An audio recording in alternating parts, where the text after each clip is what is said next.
Hello students, इस video में हम डिस्कशन करने वाले हैं addition of the hydrogen halides to the alkene reaction के बारे में, जो कि एक इलेक्ट्रोफिलिक एडिशन रिएक्शन है।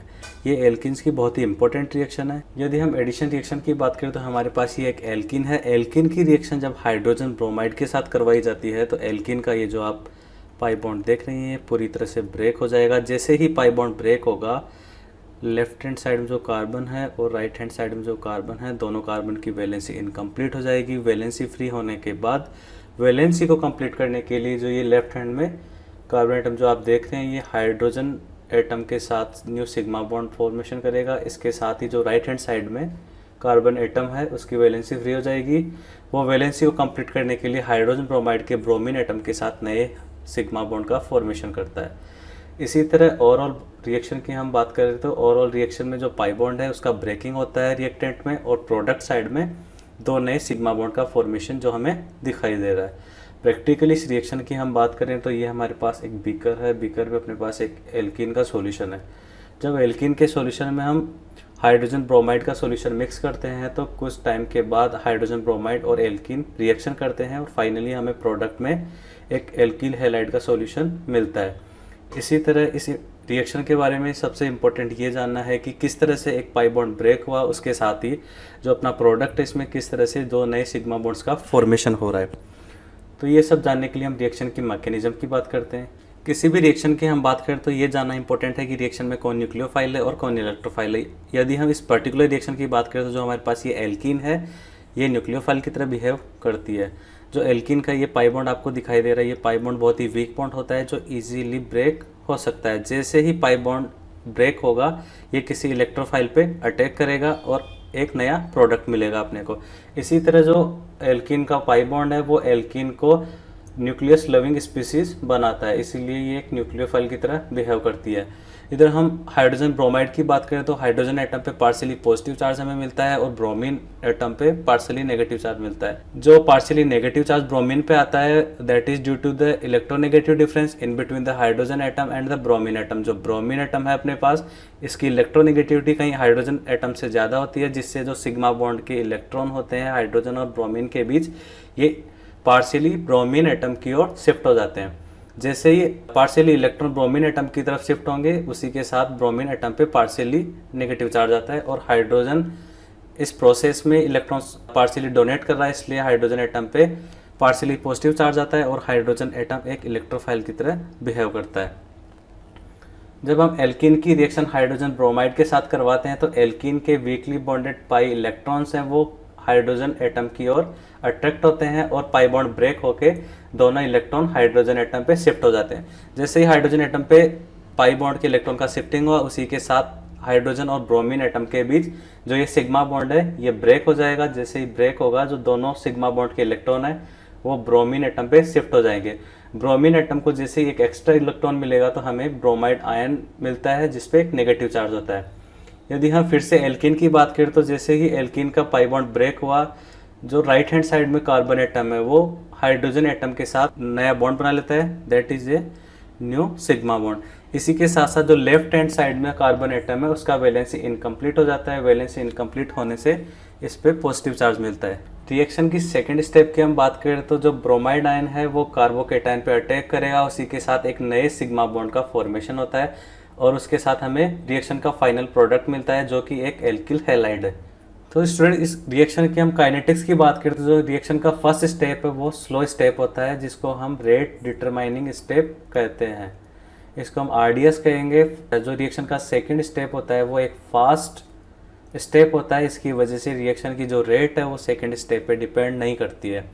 इसी के साथ जो रिएक्शन में कार्बोकेटाइन इंटरमीडिएट बन रहा है इसका रीअरेंजमेंट पॉसिबल होता है। यदि हमें मोर स्टेबल कार्बोकेटाइन फॉर्मेशन हो सकता है तो हम उसी को रीअरेंजमेंट के थ्रू बनाने की ट्राई करेंगे और रीअरेंजमेंट पॉसिबल बनाएंगे। उसी के साथ रिएक्शन में फाइनल प्रोडक्ट की बात करूँ तो जो फाइनल प्रोडक्ट बनता है वो एक मार्कोनिकोव प्रोडक्ट मिलता है। हमें को मार्कोनिकोव प्रोडक्ट मिलेगा। मार्कोनिकोव प्रोडक्ट की बात करें तो जो ब्रोमाइड का एडिशन होगा या हेलोजन का एडिशन होगा वो एल्कीन के उस कार्बन एटम से होता है जहाँ पे हाइड्रोजन एटम्स की संख्या कम होती है, क्योंकि उस कार्बन एटम पे जो कार्बोकेटायन बनता है वो मोस्ट स्टेबल होता है। तो इस रिएक्शन के बारे में हम कुछ एग्जांपल्स को देखते हैं। जैसे कि हमारे पास ये एग्जांपल है, जब इस एल्कीन की, ये हमारे पास एक एल्कीन है, जब इस एल्कीन की रिएक्शन हाइड्रोजन ब्रोमाइड के साथ करवाई जाती है तो फाइनल प्रोडक्ट क्या बनेगा, ये हमें जानना है। तो सबसे पहले इस रिएक्शन के बारे में जानने के लिए ये इम्पोर्टेंट है कि सबसे पहले हम जो एल्कीन का पाई बॉन्ड है इसका ब्रेकिंग करेंगे। जैसे ही पाई बॉन्ड ब्रेक होगा, एक कार्बन एटम पे हाइड्रोजन एटम का एडिशन होगा, उसी के साथ जो दूसरा कार्बन एटम है उस पर कार्बोकेटाइन का फॉर्मेशन होगा। तो स्टूडेंट सबसे पहले ये जानना इंपॉर्टेंट है कि हमें कौन से कार्बन पे कार्बोकेटाइन का फॉर्मेशन करना है। तो इस रिएक्शन, पर्टिकुलर रिएक्शन की बात करें तो लेफ्ट हैंड साइड में जो कार्बन एटम है, यदि इस पे कार्बोकेटाइन बनाते हैं तो ये 3 डिग्री कार्बोकेटाइन बनने वाला है। इसी तरह अगर हम राइट हैंड साइड वाले कार्बन एटम पे कार्बोकेटाइन का फॉर्मेशन करें तो ये 2 डिग्री कार्बोकेटाइन होगा। As we know that 3 degree carbocations are much more stable than the 2 degree carbocations, तो हम 3 डिग्री कार्बोकेटाइन बनाएंगे। यहाँ पे पाई बॉन्ड को ब्रेक करेंगे और उसी के साथ एक कार्बन एटम पे हाइड्रोजन बॉन्ड, नए हाइड्रोजन के साथ कार्बन का बॉन्ड बनाएंगे। यहाँ पे कार्बोकेटाइन मिलेगा, ये 3 डिग्री कार्बोकेटाइन है। जैसे ही कार्बोकेटाइन बनेगा, ब्रोमाइड आयन कार्बोकेटाइन वाले कार्बन पे अटैक करेगा और एक नए सिग्मा बॉन्ड का फॉर्मेशन होगा और यहाँ पे एक हेलोजन जुड़ेगा। यहाँ पे एक हेलोजन ब्रोमीन जुड़ जाएगा, ये हमें मिलेगा फाइनल प्रोडक्ट, एक एल्किल हैलाइड। इसी तरह दूसरे कंपाउंड की बात करें तो ये हमारे पास एक रिंग है जिसमें एक पाई बॉन्ड है, उसी के साथ एक मिथाइल ग्रुप जुड़ा हुआ है।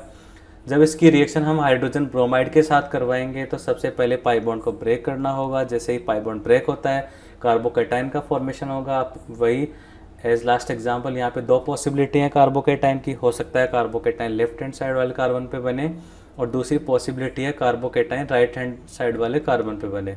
तो यहाँ पे कार्बोकेटाइन बनेगा तो ये 3 डिग्री बनेगा, यहाँ पे पॉसिबिलिटी है 2 डिग्री बनेगा। As we know 3 degree much more stable than 2 degree, तो हम 2 डिग्री कार्बोकेटाइन बनाएंगे। यहाँ पे ये कार्बोकेटाइन बनने वाला है 3 डिग्री, ये 3 डिग्री कार्बोकेटाइन है। इसी के साथ यहाँ पे एक नया हाइड्रोजन एटम जुड़ चुका है।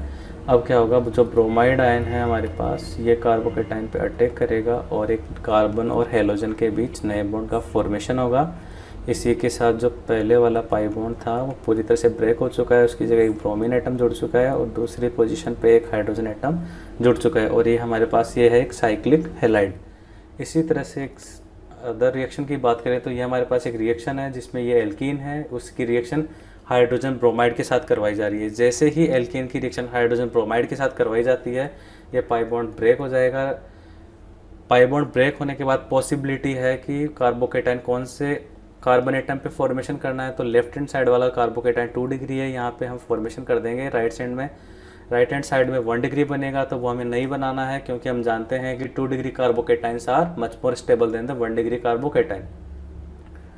जैसे ही 2 डिग्री कार्बोकेटाइन बनेगा तो इसकी लेफ्ट हैंड साइड और राइट हैंड साइड में अगर हम देखें तो पता लगता है कि राइट हैंड साइड में अगर कार्बोकेटाइन बनता है तो वो 1 डिग्री होगा और लेफ्ट हैंड साइड जो एडजेसेंट कार्बन है उस पर देखें तो पॉसिबिलिटी है कि यहाँ पे 3 डिग्री कार्बोकेटाइन बन सकता है।